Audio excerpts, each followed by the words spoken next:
Hello dear friends, നമ്മുടെ സഹോദരൻ ഇന്ന് 7 ദിവസമായിട്ട് മണ്ണിനടിയിലാണ് അല്ലെ. ചന്ദ്രയാൻ, നമ്മുടെ ഇന്ത്യ ചന്ദ്രയാൻ ചന്ദ്രയാൻ 2, 3 ഒക്കെ ഇങ്ങനെ വിക്ഷേപണം നടത്തിക്കൊണ്ടിരിക്കുക. നമ്മുടെ സാങ്കേതിക സംവിധാനങ്ങൾ മുഴുവൻ എടുത്ത് പുറത്തെടുത്ത് പരിശോധിച്ചിട്ടും ആ അനുജനെ കാണാൻ, ആ സഹോദരനെ കാണാൻ ഇതുവരെ കഴിഞ്ഞിട്ടില്ല. കർണാടക സർക്കാരിന്റെ ഒരു ഉത്തരവാദിത്വമില്ലാത്ത ഒരു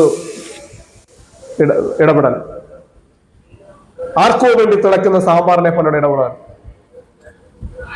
തികച്ചും വേദനാജനകമായി തോന്നുന്നു. ഒരു മലയാളി എന്ന നിലയിൽ സത്യം പറഞ്ഞ നമ്മുടെ കേരള സ്വർഗമാണ്.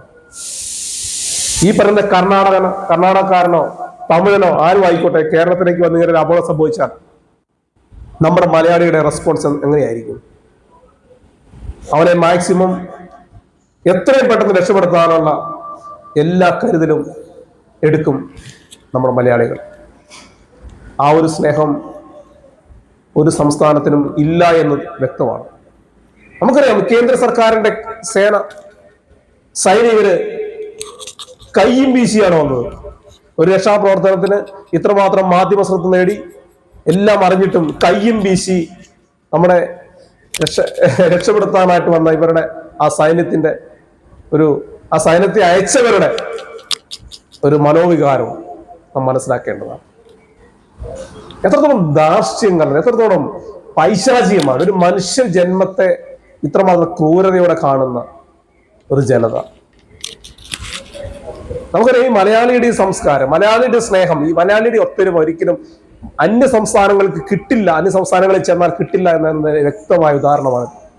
അവിടെ തന്നെ കന്നഡക്കാരായ ആളുകൾ 2 or 3 അവിടെ മിസ്സിംഗ് ആയിട്ടുണ്ട്.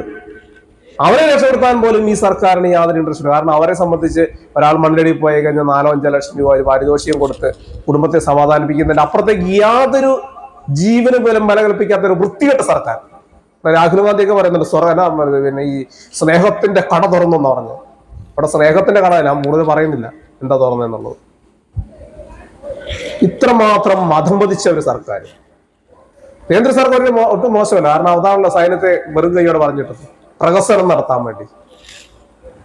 അവർ തിരിച്ചറിയണം, ചന്ദ്രയാൻ 1, 2, 3 ലോകത്തേക്ക് വിട്ടിട്ട് ലോകത്തെ വലിയ സംവിധാനങ്ങളുണ്ടെന്ന് പറഞ്ഞ് അവകാശപ്പെട്ട കാര്യമില്ല. ഒരു ജീവനെ രക്ഷിക്കാൻ കഴിയാതെ നിങ്ങളൊക്കെ എന്ത് ഭരണകൂടമാണ് തിരിച്ചറിയണം നമ്മൾ.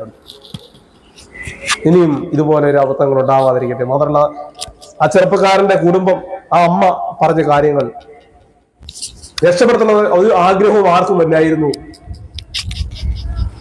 അവിടെ കരയിലത് എത്തിച്ചേർന്നിട്ടില്ല എന്ന് വരുത്തി തീർക്കാൻ വേണ്ടി ശ്രമങ്ങൾ മാത്രമായിരുന്നു. സൈന്യത്തിൽ പോലുള്ള വിശ്വാസമില്ല. ഇനി എൻ്റെ മകൻ ജീവനോടെ തിരിച്ചു വരുമെന്ന് എനിക്ക് പ്രതീക്ഷയില്ല എന്ന് തന്നെ പറയേണ്ടി വന്ന ഒരു അമ്മയുടെ വേദന, 10 മാസം ചെന്ന അമ്മയുടെ വേദന അത് കാണാതെ ഇരിക്കരുത്. ഇതുപോലുള്ള ദുരന്തങ്ങൾ ഇനി ആവർത്തിക്കാതിരിക്കട്ടെ. എത്രയും പെട്ടെന്ന് ജീവനുണ്ടെങ്കിൽ അർജുൻ തിരിച്ചു വരാൻ നമുക്ക് എല്ലാവർക്കും പ്രാർത്ഥിക്കാം.